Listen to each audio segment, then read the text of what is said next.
Olá, passageiros, sejam bem-vindos ao voo 005. Essa semana falando sobre assuntos dessa semana, onde a gente tem bastante cultura pop para falar e bastante treta.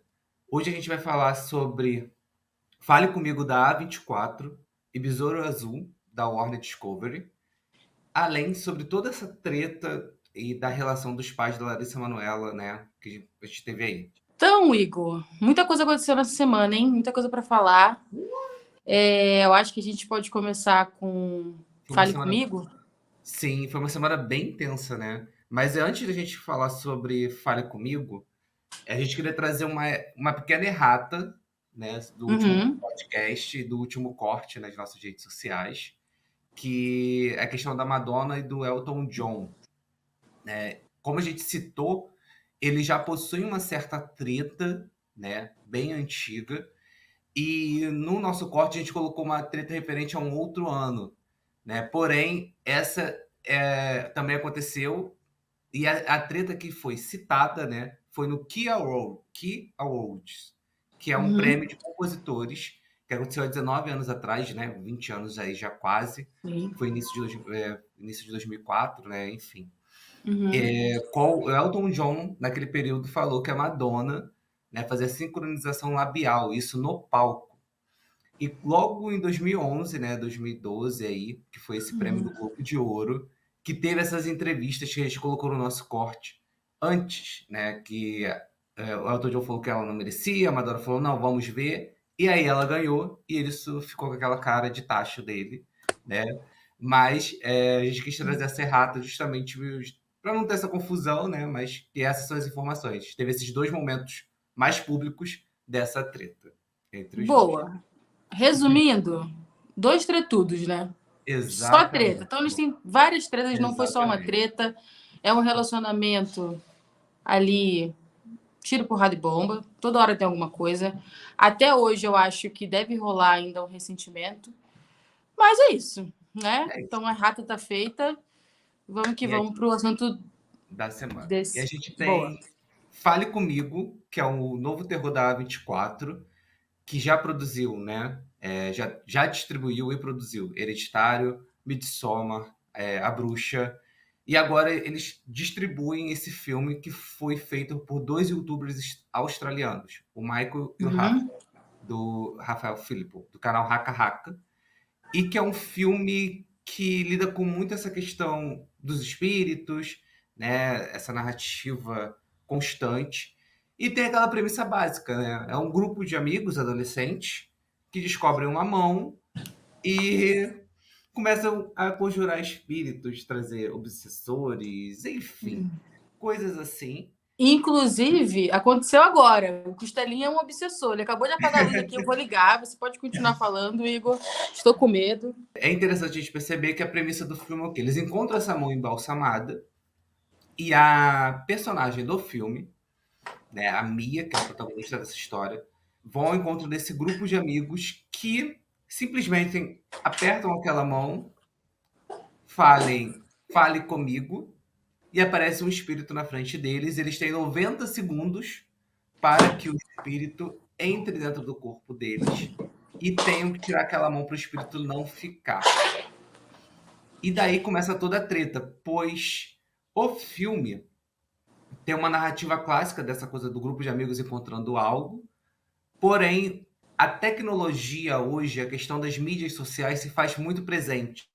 Porque imediatamente quando alguém recebe esse espírito, né, todos filmam, todos postam no seu Snapchat, no seu TikTok, no seu Instagram.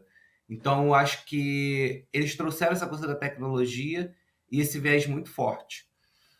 Eu assisti o filme e eu percebo que é um filme que ele tem uma estética gore, dessa coisa do sangue, essa coisa da imagem do terror, do roxo, do vermelho.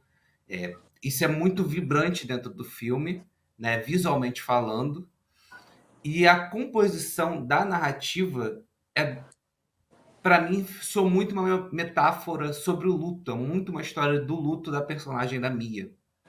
E aí a gente tem uma perspectiva dessas fases, né? E ao mesmo tempo, esse contato com os espíritos, eles receberem esses espíritos, você vê que é um cunho até de subjetivo para drogas, né? Eles, Hum, cada vez mais, eles querem ter esse contato como uma fuga. Então tem um determinado momento do filme que eles simplesmente começam a extrapolar isso, de certa forma, e aí isso tem causas, né, com consequências, e essas consequências são levadas ao pano de fundo, né, atrás daquela linguagem, atrás daquela exibição do filme, a gente tem toda essa coisa do luto, toda essa fase do luto, que é essa coisa da negação, da tristeza, da saudade, às vezes de uma alegria do nada e de uhum, repente a solidão novamente. Então, eu acho que eles foram muito felizes em realizar esse filme, justamente trazendo essa metáfora e trazendo um filme, acho que muito próprio. E próprio no sentido de estética, de lidar com espíritos e possessão, que a gente já vê diversos filmes sobre isso. Porém, tem o olhar deles e o local onde ele se passa, que é a Austrália, também é diferente. Os adolescentes de lá são diferentes, né? Então, acho que isso foi muito satisfatório dentro dessa narrativa e de escolha. E quando eu acho que a A24 traz esse filme, né, e a gente tem a estreia desse filme dentro de um festival super conhecido que é o Sundance, que é da Austrália, então eu acho que isso é muito forte, né? E eu acho que a medida de entre o suspense, entre o gore, entre a questão do terror, a questão do psicológico é muito válida aqui. Ah, mas tem a coisa do sustinho, do jump scare. Sim, é um filme de terror, gente. É o gênero de terror, o gênero de suspense, então tem coisas que não existem escapatória. Né? Ao contrário, por exemplo, do Hereditário, que traz aquele suspense mais tenso, mas aqui são escolhas de direção. Então acho que é um filme muito satisfatório para quem curte muito terror, assim como eu, gosto muito desses filmes de terror. Mas é aquilo, né? Cada um assiste, tem a sua opinião, tem a sua perspectiva, mas eu gosto de como o filme consegue mesclar coisas contemporâneas da nossa atualidade e trazer esse novo olhar sobre esse tipo de possessão, sobre esse tipo de espíritos e adolescentes de hoje. E é uma coisa interessante que essa representatividade dos adolescentes no filme também é muito forte, pois a gente tem personagem não binário, a gente tem personagem que é a mulher, tem uma leve coisa da questão da sexualidade de cada um. Então, assim, o filme não levanta essas bandeiras, mas está ali, né? São os adolescentes dessa geração. Então, acho que isso é muito bacana enquanto representatividade até para essa geração. é o que acontece, né? No geral, a gente, para além da sexualidade, a gente é gente, né?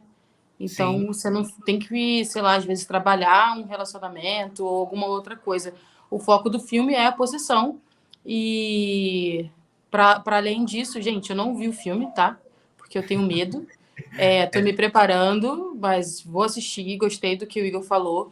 Que para além de um filme de terror, também tem essa questão cultural que os diretores, né, australianos trouxeram. E é legal ter essa narrativa também de quem trabalhou muito no YouTube, então tá bem ligado no que tá acontecendo. E eu acho que, não sei, mas o Igor falou, pode ser um filmão, né? É um bom filme de terror. É. mas é um bom filme de terror, vale a pena.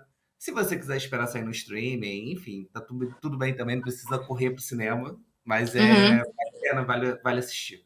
E você citou a A24 e Hereditário, né? E Hereditário e Midsommar é do. Qual era Ari, o Ari Aster. Ari Aster? Que também é um filme de terror, suspense da A24. Então não é uma coisa super nova da A24 olhar para esse gênero e querer produzir, né? Eu acho que já devia estar pronto o filme, ela pegou e distribuiu, né? Meio que comprou para distribuir. Pelo menos foi isso que eu li por alto. Pode estar errado, pode estar errado. Mas não é uma coisa nova. Então isso é legal também da A24 tá meio que diversificando essa questão de gênero, né? Tem muita coisa indie, tem muita coisa underground, tem muito drama, Mas também tem, mais pra frente talvez tenha mais comédias, enfim, comédia romântica, romance. Isso é legal da 24, porque a gente sabe que quando tem o selo da 24, o negócio é minimamente bom. Isso aí a gente pode dar o carimbinho ali. Pode já ir acho que para a grande estreia da semana, que foi para nós, tem um gostinho também nacional, assim, né? De estar lá, o gostinho de se ver, que é Besouro Azul, que Nossa, estreou até bem em bilheteria, mais ou menos bem, né? Não sei mais ou se menos não foi, bem. não foi tão Porque grandioso, não foi mas tão grandioso, né? Mas levando em conta o cenário DC e os fracassos, eu achei que foi uma boa estreia, que ainda olha, pode vir a embalar, né? Porque a gente vê muitos filmes da DC que estavam com bilheteria baixa ou, enfim, problemas, dificuldades, roteiro, e o pessoal estava meio que se distanciando. Eu acho que não só da DC, mas da Marvel em geral, da Marvel, dos é, filmes de herói em geral, os tá filmes de tendo herói, essa assim, saturação, né? tá rolando uma certa saturação, né? É uma questão dentro do gênero, porque o que muitos críticos, muitos fãs, muito público fala, né? E eu concordo, é que acontece que a maioria desses filmes de super-herói, eles seguem o mesmo padrão, né? Você às vezes tem uma narrativa que começa muito bem, né? Isso até em Uhum. séries também que tem um tema de herói, né? Tem essa figura do herói. E de repente você vai para um final que é megalomaníaco, que não tinha coesão com aquilo que foi proposto no início do filme, né? Então, por exemplo, a gente tem um filme incrível, que é o da Marvel, né? O Pantera Negra, é o Wakanda para Sempre, Uhum. que você se emociona, você se toca, mas ele tem que ter aquele final grandiloquente, você tem que ter aquela Uhum. batalha, nananana, que talvez nem precisasse, né? Sim. Então, assim, eu acho que o que acontece é muito dessa forma. E você falou essa coisa da DC Comics, né? Dentro do universo cinematográfico deles, né? A DC sofre muito com esse universo cinematográfico há um tempo, pois, infelizmente, o único personagem que sempre funcionou foi o Batman, né? Você tem Uhum. adaptações do Batman desde lá do Tim Burton, até antes, né? Que eu esqueci agora, que era para TV, o nome dele. Mas é interessante que eles tentaram criar um universo que tinha a Henry Cavill, Gal Gadot, Ben Affleck, o Ezra Miller, só que não deu certo, né? Era um universo que estava Uhum. sendo construído através do olhar do Zack Snyder, né? Que tinha um olhar muito realista, muito dramático, muito denso, uma coisa meio escura, né? Muito real. Não fez bilheteria, não fez sucesso, né? O estúdio queria uma outra coisa, queria algo mais parecido como a Marvel vende os filmes dela, que dá certo. E aí entra o James Gunn, que é um cara que ele escreveu Scooby-Doo, Scooby-Doo 2, né? Isso antes de falar de Guardiões da Galáxia, que é um filme da Marvel, uma trilogia da Marvel, inclusive, que eu acho que para mim é uma trilogia muito coração. Ele encerra essa trilogia, essa história da Marvel, e hoje ele é o chefe da DC Comics, né? Chefe do estúdio dentro da Warner, para cuidar desse novo universo. E ele já deu diversas entrevistas de que todo esse filme tinha sido descartado, né? Flash, né, que também foi um fracasso de bilheteria e um fracasso de marketing, um fracasso de tudo, principalmente pelas questões envolvendo o Ezra Miller, essa coisa da DC, um elenco confuso, conflito de diretor, enfim, confusões. E aí o James Gunn diz muito claramente que a DC Comics vai ter 3 selos, aparentemente, eu não estou lembrado aqui direito, mas um é um selo DC mais para uma coisa mais cult, que a gente vai ter o Batman do Robert Pattinson, o Coringa do Joaquin Phoenix e a Arlequina nesse universo. Esse universo da DC novo, que a gente vai ter um novo Superman e que o Besouro Azul já faz parte desse novo universo. Isso foi uma coisa que ele já deixou claro. Que esse personagem que a gente já viu do Jaime Reyes, ele já faz parte desse novo universo que ele está construindo. Então, ele não vai ser descartado, ele está aí para o futuro. E eu acho que isso é muito legal, pois esse filme é um filme de herói que não é possível que nenhum brasileiro, né, quase nenhum brasileiro, ou assim, quase, né, acho que a maioria vai se identificar demais com as questões desse personagem, porque é um personagem latino e o que eu mais curti, são as referências à cultura latina. Não é possível que você nunca viu um Chapolin, uma Maria do Bairro. Na hora que teve a piada da Maria do Bairro, eu falei, meu Deus, gente, não acredito nisso, eu não esperava, sabe? Sim. Tem uma problemática aí, porque assim, quando a gente fala sobre latinidade, é muito abrangente, né? Sim, Então, assim, muitas pessoas elas estão batendo na tecla de eu não me vejo ali. E ok, elas não se veem ali porque, às vezes é classe média, você não, às vezes você não via Maria do Bairro, às vezes você não via um SBT. Então, assim, eu acho que fala mais com uma questão periférica de ter ou uma família grande, que é muito comunicativa, muito enérgica, né? E aí entra uma crítica que estão fazendo ao filme, que tá muito estereotipado essa questão mexicana, essa questão latina, né? Ah, porque os personagens gritam, que os personagens são calorosos demais, né? Eu concordo e discordo. Eu acho que tem isso mesmo, isso existe. Eu sou de uma família que é muito grande e a gente fala alto mesmo. Obviamente, a gente não vai ter todos os pontos com a questão do México, né? No México tem o Dia dos Mortos e até tem isso no filme e tal, mostrado. E tem também a outra parte de que as pessoas não vão se reconhecer, porque o nosso país é muito grande e, enfim, aí tem algumas críticas em cima disso. Aí eu acho muito que de uma visão pessoal nessa crítica, sabe? Do estereótipo. Eu gostei muito do filme. Eu acho que é um filme super sincero com ele. Tem um orçamento aquém, talvez, de um herói conhecido. E tá tudo bem, é um herói que tá começando agora também. sim. Senta lá, Cláudia. Vamos começar devagar. Eu acho que ele não tenta ousar, e isso é muito legal. Você falou sobre família no Guardião da Galáxia, e isso é legal, porque tem também no Besouro Azul. Eles trazem muito essa questão da família, então a família vai lutar com o Rames, né? Reis. Aí, ai, cara, essa acho que é uma das partes que eu mais gostei, porque todo mundo ali tem um papel. Não tá ali só por ser, eu sou a mãe, eu sou a Sim, avó. Não, todo mundo tem um papel. Todos os personagens são bem desenvolvidos. É um roteiro genérico? É. muito. Mas É assim, muito. mas eu acho que quando você assume que você vai no cinema para assistir um filme de herói, não espere um Batman do Nolan. Não espere um Batman agora do Robert Pattinson. Ou, enfim, outros filmes. Porque eu acho que é mais nessa coisa mais genérica. Por mais Eu, que os Vingadores tenham um aprofundamento, também é muito dinheiro, gente. É muita. Eles não podem entregar qualquer coisa, né? E eu acho que eu falo qualquer coisa, digo assim, é uma parte mais genérica. Não que eu não tenha gostado. Funciona, funciona. É um filme muito legal. ele é sincero, ele é honesto. Você vê os trailers desse filme, você vê que ele tá ali, ele não é mais nada do que ele prometeu, sabe? Ele é um filme Uhum. de herói, tô trazendo isso aqui, um latino, e vai ter essa historinha, aí tem a família, ele tem descobrindo os poderes, tem ele renegando os poderes, aí tem o sacrifício, aí tem que olhar aquilo Uhum. de uma maneira diferente, Sim, né? tem o Tá tudo interesse ali. amoroso É, dele, né? exatamente. E é E bem esse o que a gente interesse esperava. amoroso é muito legal, né? Porque Sim, não é o clichê do interesse amoroso.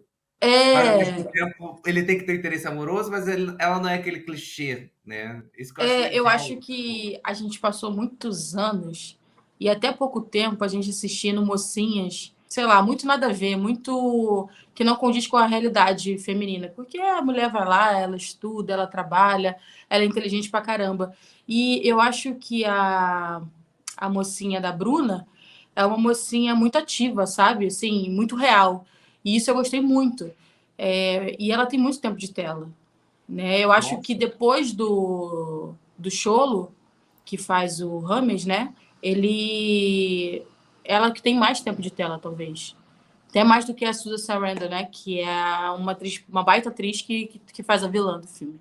e aí eu acho que é o contraponto que ele tem a família e ela não tem, e ela tem problema com a família, né? E ele não tem esse problema, eu acho que é E interessante. ela, e ela tem dinheiro, ele não tem, mas Sim, ela queria ter uma família sólida, que não tem também. Então tem um contraponto que meio que vai unindo os dois. Isso é muito exato. legal, né? Porque ele chega lá, ele só quer o emprego. Que basicamente, gente, a sinopse do filme ele se formou em direito, tá procurando um emprego e ele volta para os Estados Unidos, não consegue. Todo mundo vê ele como um latino e não dá emprego para ele.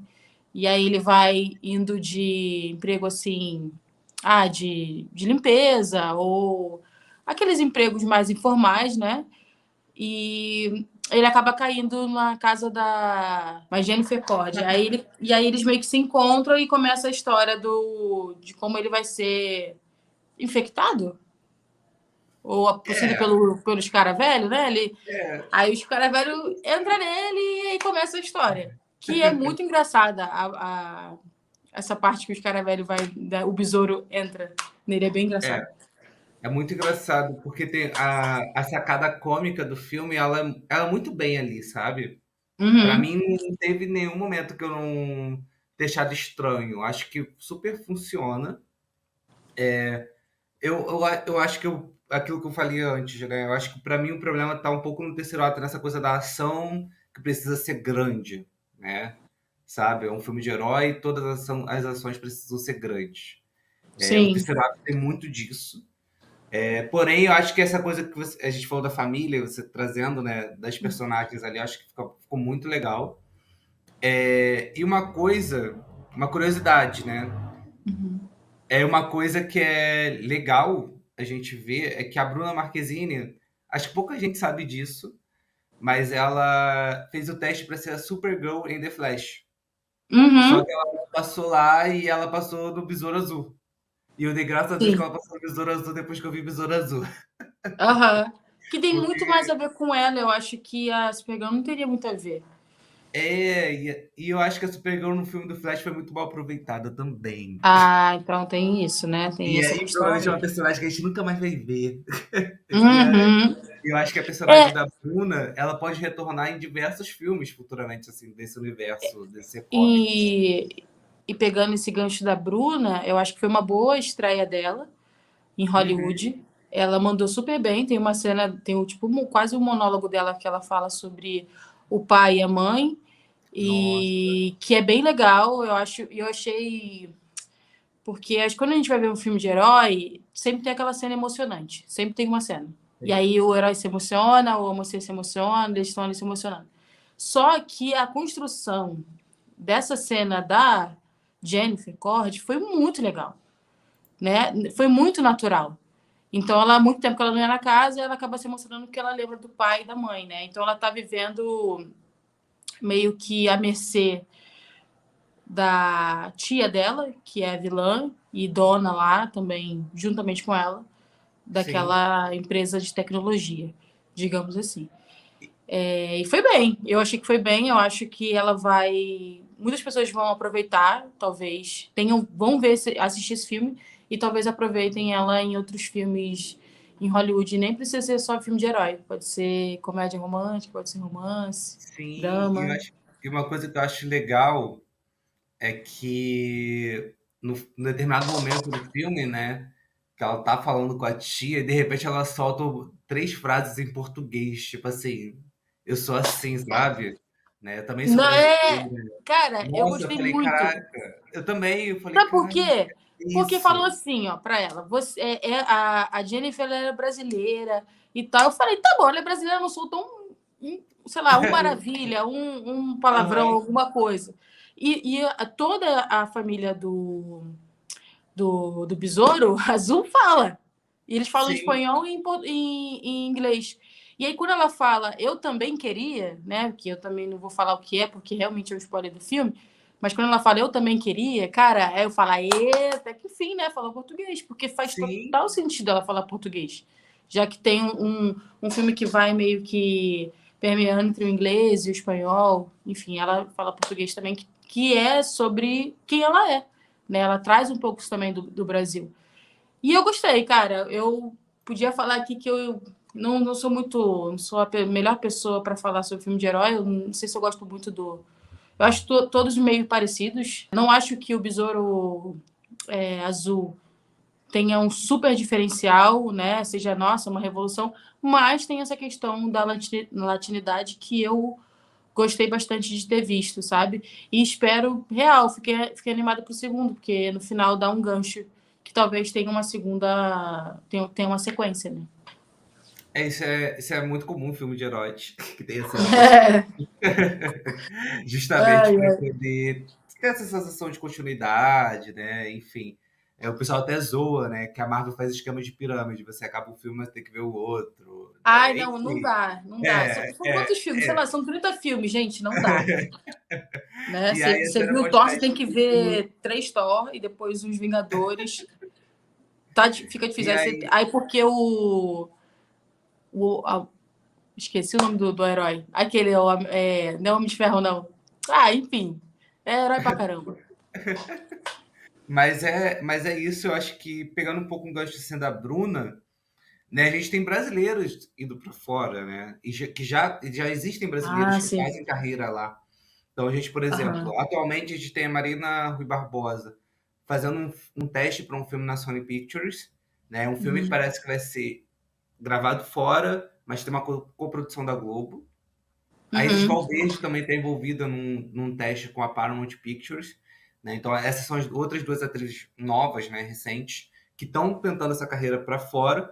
Mas além disso a gente teve Alice Braga, que já tem uma carreira lá fora e no Brasil de fazer filmes, Sim, sabe? Sônia sim. Braga, Fernanda É. Montenegro, né, Wagner Moura, E, Rodrigo Santoro. e Então, o assim, Wagner Moura ainda continua lá, né, cara? Ele tá fazendo bastante sim, coisa lá. Eu acho que o Wagner Moura ele conseguiu se firmar junto com a Alice Braga. Isso eu digo de uma geração recente, tá? Que a gente sabe que a Fernanda Montenegro ela recebeu vários convites e fez vários filmes depois de Central do Brasil. E a Sônia Braga dispensa comentários. Ela tem uma carreira bem sólida lá fora e vira e mexe ela tá fazendo alguma coisa por lá, né? então, Ah, mas legal, legal isso, né? Que não é só uma pessoa que tá lá, que tá meio que abrindo portas. E agora eu lembrei de uma que você não citou, que eu acho importantíssimo a gente citar, que é a Anitta. A Anitta vai fazer Elite, não Larissa vai fazer Elite? Machado, que vai fazer a sua É, ela vai estreia fazer em Elite. Elite. É. Vai Não, fazer gente, sem ainda, zoar, né? sem zoar, hein? Vai Sem fazer zoar. ainda a estreia, não é isso? Ou já Vai, eu acho que ela estreou? tem, ela tem uma participação, né, não sei nem qual a temporada que tá, porque isso tem milhões de Eu acho temporadas. que é a temporada 7. Ela vai. 7, né? Ela, não, ela tá no elenco. Então Ela ela é tá regular, né? ela é Ela tá regular, fixo lá. ela tá fixa. Entendeu? Então, assim, não é uma participação. Esperamos, Ela esperamos. está lá. Voltamos em outro podcast para falar sobre a Anitta, com certeza. Exatamente. Né? Talvez os cantores que tentaram na carreira na atuação parte 2. Quem sabe? Aham. Quem sabe? E sobre atores que estão aí fazendo sucesso, muito sucesso, a gente não poderia deixar de falar da Larissa Manoela, Sim. que dispensa comentários. Ela é recordista, talvez, e número um na Netflix, em filmes de comédia romântica. Eu não sei se é recordista, gente, mas eu acho que ela tem uma carreira muito consolidada já como atriz. Começou muito novinha, e a gente lembra muito de Carrossel. E tá Sim. passando por todo esse perrengue com a má administração da carreira, da parte comercial pelos pais, né? É complicado, assim, porque a gente sabe que isso é recorrente, não só com ela, mas com outros artistas. E aí, cara, tá um bafafá, né? Tá passando perrengue. Não É. tem autonomia zero, né? E ela é embaixadora de várias marcas, e aí você se pergunta, pô, mas como é que isso aconteceu? E recentemente foi até no Fantástico, essa, teve essa entrevista emblemática também dela falando pra caramba. Exatamente. E parece que essa é uma entrevista hoje, né, na gravação desse podcast, né? Uhum. Que antecede essa outra entrevista que vai sair a parte 2 do Fantástico ainda, né? Ou seja, além do que foi exibido, né, das falas da Larissa, do texto, daquele áudio do pai, enfim. Uhum. Teve uma entrevista no canal da SBT, que eu esqueci o nome da jornalista agora, É, dentro do com a Cris programa Flores. Muito Legal. Isso. que mostra a mãe dela chorando, negando as acusações, né? Enfim, é um assunto muito delicado, pois tem toda essa coisa dessa administração da carreira, mais administração das empresas, né? Esse custo, né? Porque ela tem essa carreira quanto atriz, mas ela tem toda uma outra ênfase de digital influencer, de ter seu Uhum. operador, sabe? Então, assim, a gente tem outras empresas, né? Outras formas dela trabalhar, né? Sim. E aí tem um pessoal, né, que a gente vê que já sofreu com isso, e assim, eu acho que Britney, Michael Jackson, né, Uhum. Macaulay Culkin, E tá bem, assim, recente na nossa cabeça a é, Britney, né? Que, a enfim, atriz teve fez diversos documentários, e aí a vida dela também não para, acabou de se separar, casou, separou em acho que menos de um ano. É complicado. E você vê que esses reflexos.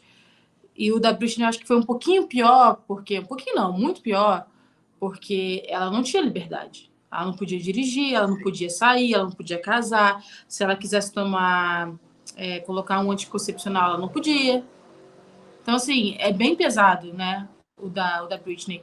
E eu acho que, voltando para Larissa Manoela, ela se tocou, talvez, com esse novo relacionamento, e o cara deve ter falado, pô, cadê o dinheiro? Daí, tipo, eu até brinquei aqui em casa, pensando, como é que o cara percebeu isso, né? Deve ter comer um japa com ela e falar, pô, tem como dessa vez pagar? Porque ela não tinha, né? Ela tinha que pedir pix não, pra comer o milho, pô. ela não tinha essa autonomia, né? Os pais dela alegam que ela recebeu uma mesada, né? Só que, cara, eu acho 22 que anos, tá, gente? Ela não tem 15 anos. Isso, o esse absurdo começa daí. exatamente, porque, assim, né?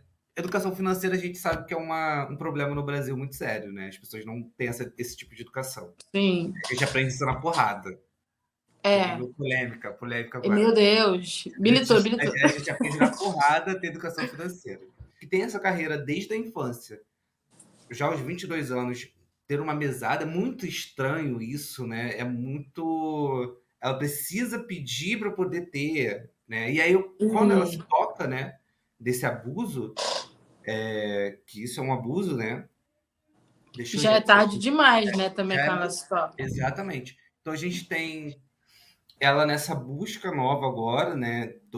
Eu li que tava tudo dela foi direcionado para a empresa que ela hoje já administra, que é tudo ela, né? Uhum.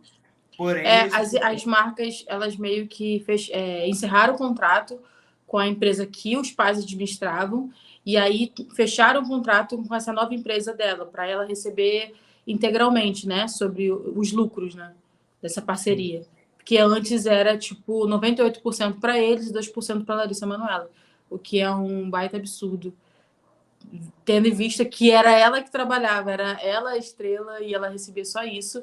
E da gente pediu o Pix para tomar um mate na praia. É bem triste. Com essa administração, né, da carreira dos filhos. E a própria Bruna, que a gente estava citando agora com o Besouro Azul, ela disse que teve que romper com a mãe, porque elas estavam brigando muito, né? E a mãe queria que ela fechasse contratos que iam trazer para ela talvez uma liberdade financeira mais. Não, uma segurança financeira mais rapidamente, e a Bruna falava, pô, mas isso não combina comigo, eu não quero fazer isso, né? Então, ela meio que romperam e ficaram só com essa relação de mãe e filha. Porque a gente sabe que a Bruna é desde pequena, desde que ela fazia Salete lá na. Acho que é Mulheres Apaixonadas. Agora eu não lembro a novela, mas acho que é isso. Então, esse tipo de relação vende muito cedo, né? Com os artistas. Aí você falou Michael Jackson, desde o Jackson 5, que o pai administra a carreira dele. Aí tem da Britney também, essa questão. Depois teve essa questão psicológica também, que ela teve que ceder a tutela para o pai. Bem, muita coisa, né? muita coisa. A semana foi assim, Meu nesse Deus. mundo do entretenimento foi bem agitado, né? E fiquei pensando aqui, eu acho que a gente pode trazer, talvez, para o próximo podcast ou para algum outro, Tem muito disco sendo lançado, hein? Luísa Sonza, Exatamente. eu acho que isso é um assunto para João, um outro. João. Isa, E vem eu a gostei Anitta da também lançou, Anitta. né? A Anitta Um lançou um EP, EPzinho. né? Eu acho que a gente pode trazer um tema de podcast sobre esses Esses, cantores pop esses nacionais, álbuns, né? né? E Que esses foram trabalhos que lançados. estão saindo nesse mês, né? Acho que é interessante até Sim. entender por que está saindo nesse mês. Está saindo muita coisa Sim, esse tá todo mês. mundo lançando em agosto. O que tá acontecendo? É o quê? Não sei Fertilidade? se é por causa, de repente, do Detal, que já quer ter um algo novo para apresentar, principalmente o João, Hum, Isa e Luísa Sonza, que estão no line-up lá. Então, sim. assim, de repente, pode ser por causa disso, né? Então, eu Acho acho que é um que tema para um próximo podcast para a gente destrinchar melhor, porque tem sim, muita música aí. E é isso, tá dando já o que falar da Luísa Sonza, hein? sim. Dando o que Então, mas é falar. isso, gente. É, Esse foi o nosso voo de hoje. pá. Sigam a gente nas redes sociais. A gente faz muito conteúdo para as redes sociais. No Uhum. TikTok, no Instagram, no próprio YouTube Shorts também tem bastante conteúdo. Sim, E se inscreva no canal aqui no YouTube. E se você estiver no Spotify, siga a gente, escute a gente, compartilhe a gente. A gente está falando sempre sobre cultura pop. Toda semana tem um episódio novo, um voo novo sobre esse assunto. é isso, galera. Voou, hein? Mais um. Voou!